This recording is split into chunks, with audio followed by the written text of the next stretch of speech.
Look at that door handle right there. That makes me want to buy the whole car. You don't look at the church as individual pieces. No one looks and says, man, that is an unattractive person, but look at that eyebrow. You look at the body as a whole. That's how Paul is telling you to do. He said, what you're doing is you're a finger trying to poke out the eye because you think that's what your place should be. But when has anyone ever had a finger replace the eye? When has anyone ever lost their eye and they say, well, we can't do anything about your eye, but I'll tell you what, we'll get a finger and stitch it right on there. That'll make you better. That'll make you perfect. No. Paul said you are but a piece of this entire puzzle. Don't think you're the whole picture. So he steps to him, and in verse 11, this is my favorite. In verse 11, he looks at him and he says, when I was a child, I talked as a child, and I reasoned as a child. But when I became a man, I put away childish things. Now, when I was younger, I thought that meant you mature. You grow up, you stop laughing at cartoons, you stop playing with toys. That's when I was growing up. That's what I thought Paul was telling these people. But as I read into it and as the Spirit revealed to me, I asked myself, what is it that a child does? There are three main characteristics that the Corinthians do that are similar to children. The Corinthians do one thing. They fail to see the big picture. They fail to see that they are but a piece or a step in the process. They fail to see that they are but an eye, that they are but a finger, that they are but a tongue, because they say, well, because I am not the tongue of the body of Christ, because I do not speak, I have no purpose. Yet the words first come from thought. Then they say, well, I want to be the brain then. But because I am a finger, I am nothing. Paul said, don't even say that.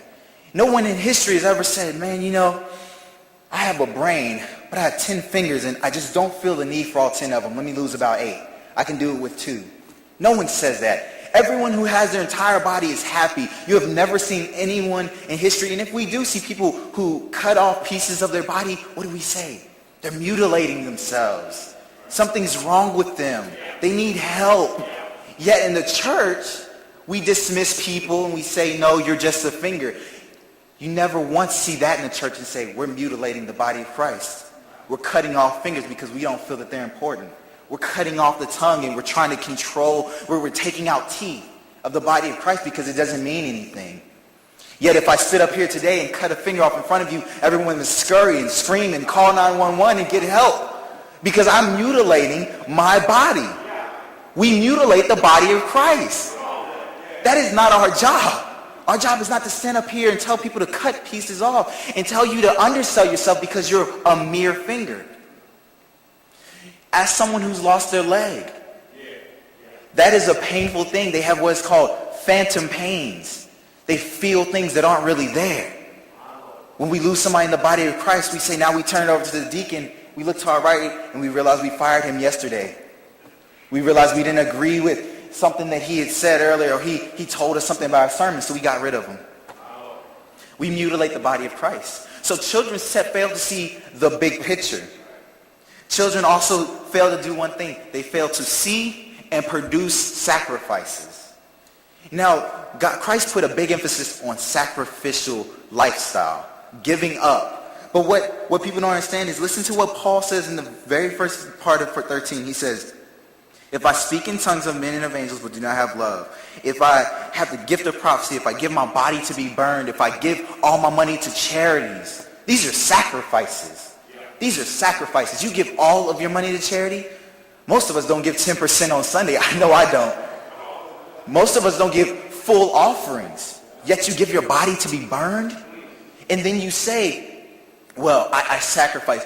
What is a sacrifice? If I make $40 million a year and I give $10,000 to the church, most people say, man, $10,000, that is a lot of money.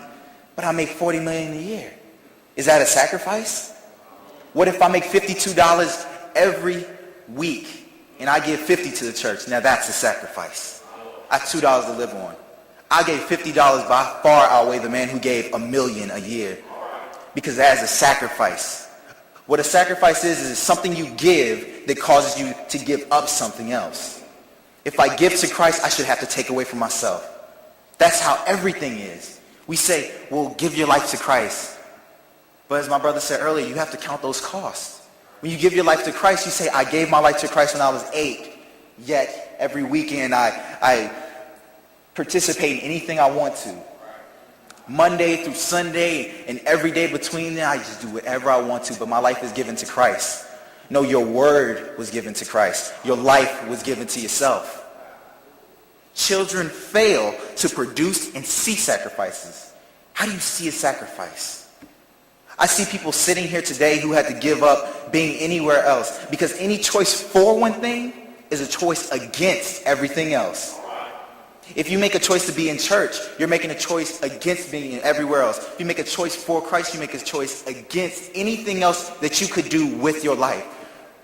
You know why that is? Because that is the only thing that you have to do. That is the only thing you're able to do.